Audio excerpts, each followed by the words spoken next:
ইন্নাল হামদুলিল্লাহ ওয়াসসালাতু ওয়াসসালামু আলা রাসূলিল্লাহ ওয়া আলা আলিহি ওয়া আসহাবিহি ওয়া মান তাবিআ বিহুদাহ আম্মা বা'দ। সম্মানিত দর্শক ভাই বোনেরা, আজ আপনাদের সঙ্গে শেয়ার করতে চাই যে বিষয়টি, সেটি হলো কিয়ামতের ভয়াবহতম দিনে আমরা কিভাবে নবী সাল্লাল্লাহু আলাইহি সাল্লামের সুপারিশ এবং বিভিন্ন পাওয়ারফুল আমলের সুপারিশ, কার্যকর সুপারিশ আমরা লাভ করতে পারবো সে বিষয়ে আপনাদের সঙ্গে ৬টি বিষয় শেয়ার করতে চাই কোরআন এবং সুন্নাহর আলোকে, যে আমলগুলোর মাধ্যমে আমরা প্রত্যেকে কিয়ামতের ময়দানে আল্লাহ সুবহানাহু ওয়া তাআলার দরবারে পাওয়ারফুল এবং কার্যকর সুপারিশ আমরা লাভ করব। তার সবচাইতে শক্তিশালী সুপারিশ হলো স্বয়ং নবী সাল্লাল্লাহু আলাইহি সাল্লামের সুপারিশ। নবী সাল্লাল্লাহু আলাইহি সাল্লামের সুপারিশ লাভের জন্য প্রথম যে আমলটি করতে হবে সেটি হলো তাওহীদকে নিজের মাঝে পরিপূর্ণভাবে বিশুদ্ধ রূপে প্রতিষ্ঠা করতে হবে।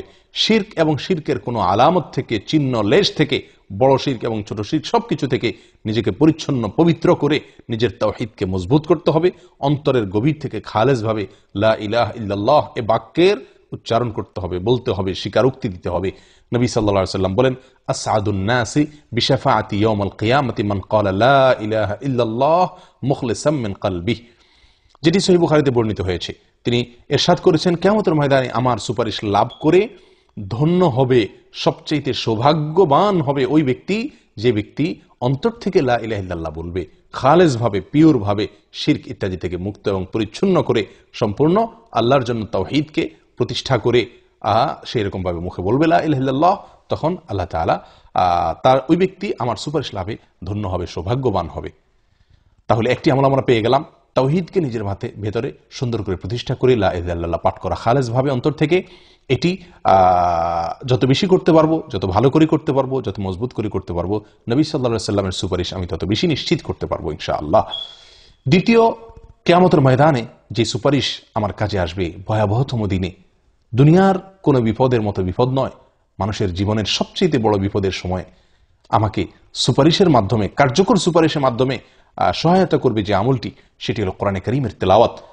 সহিহ মুসলিমের হাদিসে আসছে, নবী সাল্লাল্লাহু আলাইহি সাল্লাম ইরশাদ করেছেন, ইকরাউল কোরআন, তোমরা কোরআন পাঠ করো। কেন?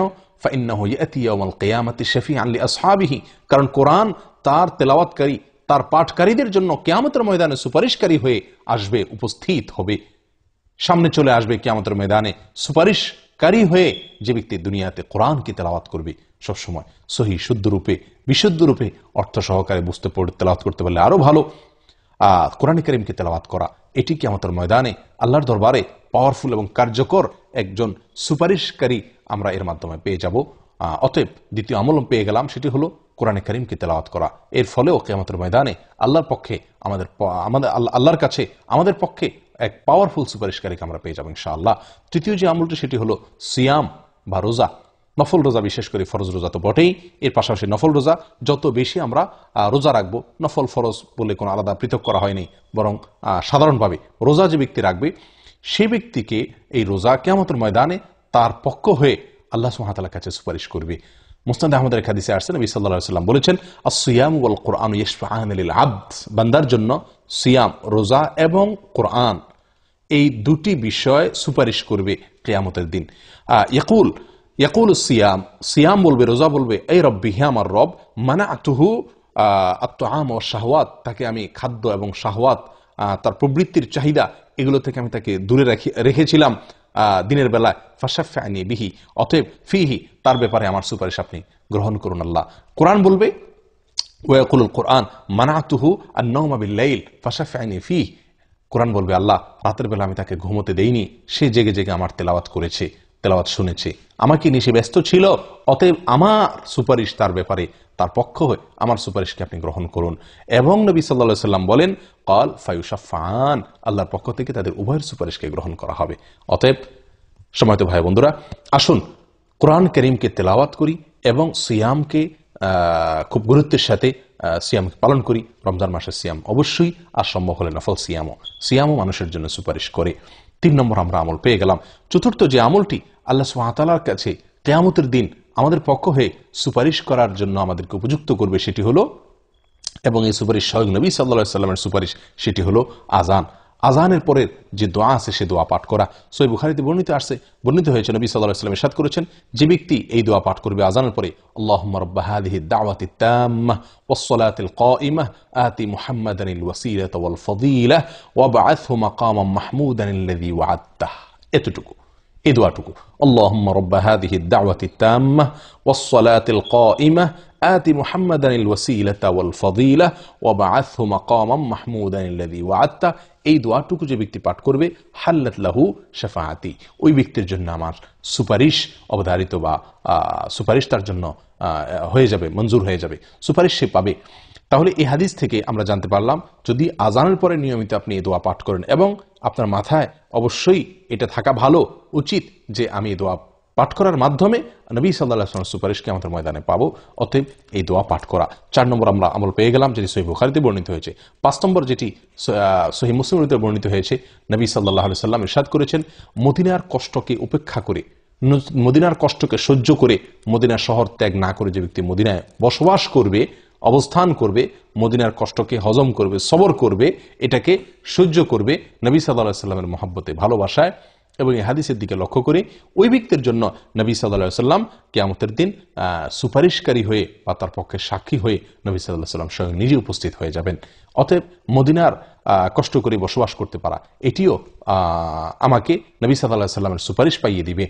আবু সাঈদ খুদরী রাদিয়াল্লাহু তাআলার কাছে এক ব্যক্তি একবার মদিনার কঠিন একটি সময়ে মদিনার শহর ত্যাগের বিষয়ে পরামর্শ নিতে আসলেন।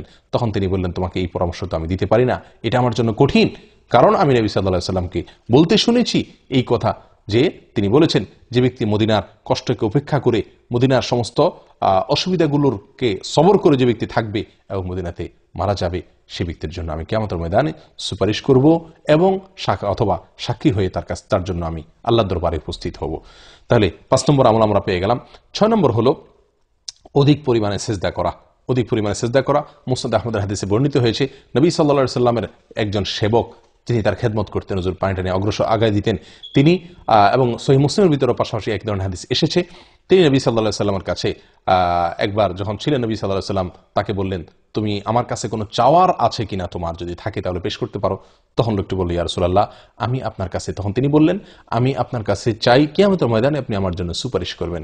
নবী সাল্লাল্লাহু আলাইহি ওয়াসাল্লাম তাকে বললেন যে, ফাআইন্নি বিকাসরাতি সুজুদ, বেশি বেশি করে সিজদার মাধ্যমে, অর্থাৎ বেশি বেশি নফল সালাত পড়ার মাধ্যমে তুমি আমাকে সাহায্য করো, সহযোগিতা করো, যেন আমি তোমার জন্য সুপারিশ করতে পারি। তাহলে বেশি বেশি সিজদা করা।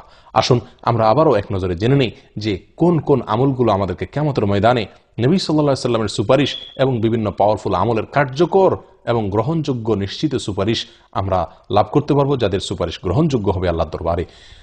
সেটি হলো প্রায় 6টি আমলের কথা যেটি উল্লেখ করলাম। তার প্রথম হলো তাওহীদকে প্রতিষ্ঠা করে ইখলাসের সঙ্গে অন্তর থেকে খালেসভাবে লা ইলাহা ইল্লাল্লাহ বলা, তাওহীদের বাক্যের স্বীকারোক্তি দেওয়া।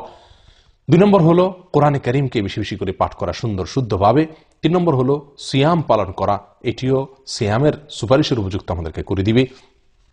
এবং 4 নম্বর হলো আজানের পরে নবী সাল্লাল্লাহু আলাইহি ওয়াসাল্লামের জন্য দোয়ামূলক যে দোয়া রয়েছে, আল্লাহুম্মা রাব্বা হাযিহি দাওয়াতি তাম্মাহ, এই দোয়াটি পাঠ করা। 5 নম্বর হলো মদিনার কষ্ট উপেক্ষা করে যদি সেখানে বসবাস করার সুযোগ থাকে, সেখানে বসবাস করা মৃত্যু পর্যন্ত। এবং 6 নম্বর হলো বেশি বেশি নফল সালাত আদায় করা। এই কাজগুলো করলে আমরা নবী সাল্লাল্লাহু আলাইহি ওয়াসাল্লামের সুপারিশের উপযুক্ত হব ইনশাআল্লাহ, সিয়াম এবং কোরআনের সুপারিশের উপযুক্ত হব আমরা ইনশাআল্লাহ। এবং সিয়াম এবং কোরআনের এই সুপারিশ আল্লাহর দরবারে গ্রহণ হবে, সে নিশ্চয়তা আমাদেরকে দেওয়া হয়েছে। আসুন আমরা সকলে এগুলোকে আঁকড়ে ধরি এবং নিয়মিত করার চেষ্টা করি। আল্লাহ তাআলা তৌফিক দান করেন। জাযাকুমুল্লাহ ওয়া আখিরু দাওয়ানা আনিল হামদুলিল্লাহি রাব্বিল আলামিন।